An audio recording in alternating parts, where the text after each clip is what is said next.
Я сидела дома и ждала его звонка. Звонка не было и не было. Мы не хотим тебе говорить, но твой Рома попал в сильную аварию.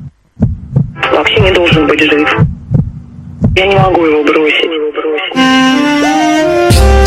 Я смотрю на его глаза, я улыбаюсь. Я сейчас удержу его руку, вот, и не хочу ее отпускать.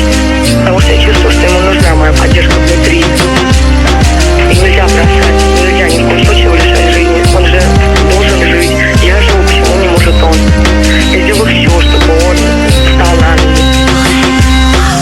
Дрожат ведущие голоса в прямом эфире.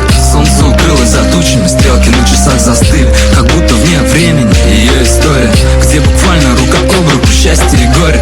Море воспоминаний, океан надежды на то, что все будет так, как было прежде. Она у кровати, руками греет его руки. Они так близко друг к другу, но как будто в разлуке. Что было за тем поворотом, никто не узнает. 2 года в коме, и время так медленно тает. Родители исчезли, друзья забыли. Все видит Бог, обернется, значит не родными и были. И лишь одна она не отпустит его. Он слышит ее голос нежный, все будет хорошо. За окном заплачет дождь и прогремит гроза. Все вернется, когда он откроет глаза.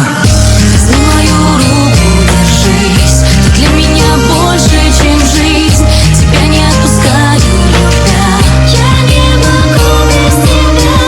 Возьми мою руку, держись. Ты для меня больше, чем жизнь. Тебя не отпускаю, любя. Мне не нужен мир без тебя, без тебя.